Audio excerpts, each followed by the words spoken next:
사랑하는 성도 여러분, 오늘 하루도 하나님께서 우리에게 새로운 날을 허락해 주셨습니다. 4월 21일 금요일입니다.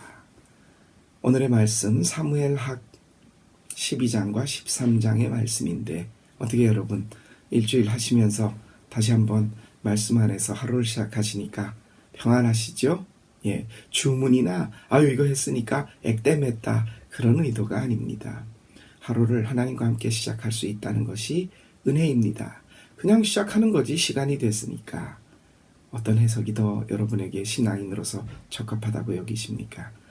자, 주말을 맞이한 금요일, 하나님께서 오늘 우리에게 주시는 말씀 가운데 주요 말씀을 제가 읽겠습니다.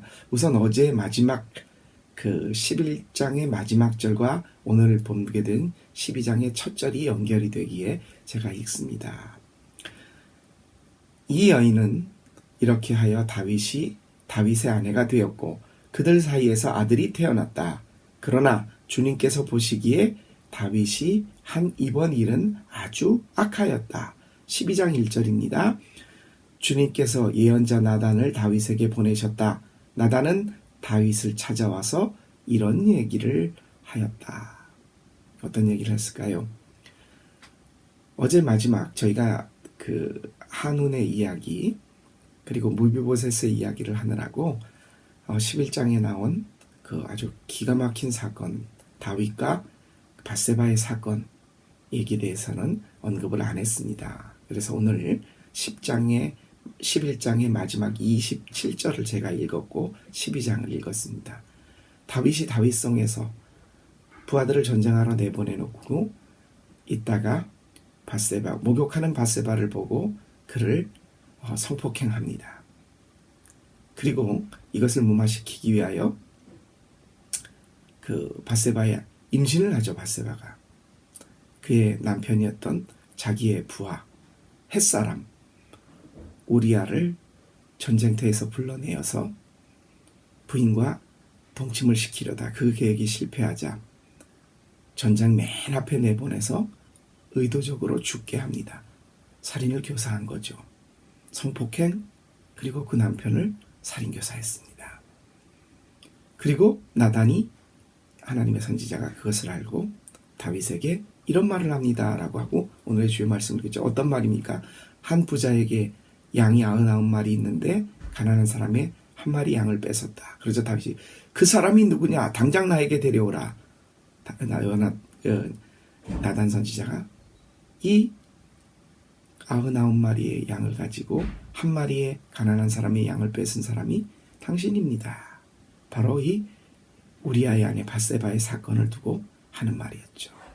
참 우리가 읽기에도 성경에 기록하기에도 한 신앙의 사람 골리앗 용사를 물리치고 여호와는 나의 목자이시니 주의 정전을 건축하기 위하여 물품을 준비했던 평생 주님을 찬양했던 사람이 보인 행동이라고 하기에는 너무나 부끄럽고 이질적인 이 모습. 여러분 어떻게 보십니까? 참 이 말씀을 드리는 저도 조심스럽고 좀 껄끄럽습니다. 죄가 더 큰 죄를 부릅니다. 그 반대로 선은 더 큰 선을 부르기도 합니다. 여러분 다윗이 그 신앙의 사람 골리앗을 물리치고 하나님을 찬양하는 많은 시편을 지으며 성전을 건축하기 위하여 그토록 노력하고 그 반대로 한 여인을 보고 음욕을 품고 그를 성폭행하고 임신을 시키고 그 남편을 죽게 하고 두 사람이 아닙니다. 한 사람 모습 속에 드러나 있는 선과 악의 극단적인 모습을 우리는 보게 됩니다. 두 사람이 아니에요.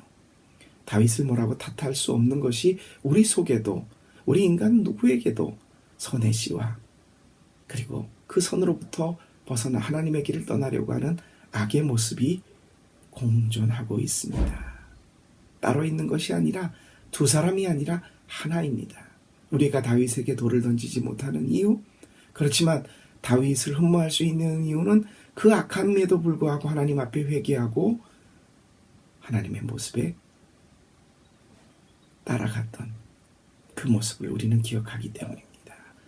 죄가 더 큰 죄를 부릅니다. 죄를 멀리 하십시오. 그래야 선이 옵니다. 선을 가까이 하십시오. 그 선이 더 큰 선을 부릅니다. 13장의 말씀에 봐도 똑같이 나옵니다. 다윗엔 많은 이복 아이들이 있는데 그 중에 암논이라는 남자 아들이 이복 누이였던 다말을 흠모하다가 또 거기를 성폭행합니다. 그 다말의 친오빠였던 압살롬이 그 형제죠. 이복 형제 암논을 죽입니다. 도망을 가고 나중에는 아버지를 거역해 반란을 일으키죠. 참 선이 설을 부르고 예수님께서도 그 말씀을 하십니다. 있는 자는 받아 풍족하게 되고 없는 자는 그 있는 것마저 빼앗기리라. 그 말씀을 처음 읽었을 때 우리는 이렇게 생각, 아니 예수님은 없는 사람에게는 있는 사람 것을 갖다 주셔야 되는 것이 아니냐.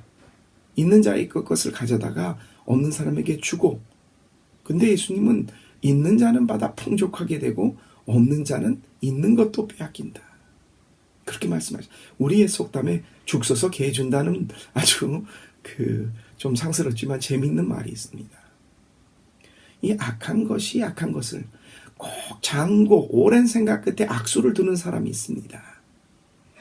선을 한번 생각하기 시작하면 그것으로 인하여 기쁘고 감사한 마음으로 더 악한 것에 한번 빠져들기 시작하면 그것을 무마하고 감추기 위하여 더 큰 악을 바늘도둑이 소도둑된다는 말이요. 사랑하는 성도 여러분, 이 아침에 우리가 하나님의 뜻으로 시작한 아름답고 귀한 작은 모습이 오늘 하루에 우리의 삶 속에서 더 큰 아름다움과 더 큰 은혜로 이어질 수 있기를 바랍니다.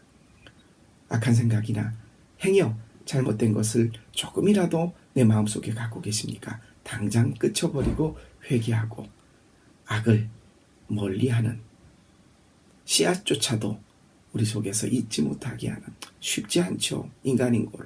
다윗을 보십시오. 아까 말씀드린 대로 한 사람에게서 두 행동이 나왔습니다. 그렇지만 우리는 끊임없이 예수님의 이름을 기억하며 그분의 도우심으로 주님의 신앙에 가까이 갈 수 있는 하루하루의 삶이 될 수 있기를 바랍니다. 이 아침 아름다움으로 은혜로 시작하셨으니 오늘 하루가 주님 안에서 더욱 귀하고 앞진 침대에 들어가게 될 때 주님 감사합니다. 은혜로 마감할 수 있는 귀한 하루 되게 해달라고 잠시 기도하고 오늘 하루를 시작하겠습니다.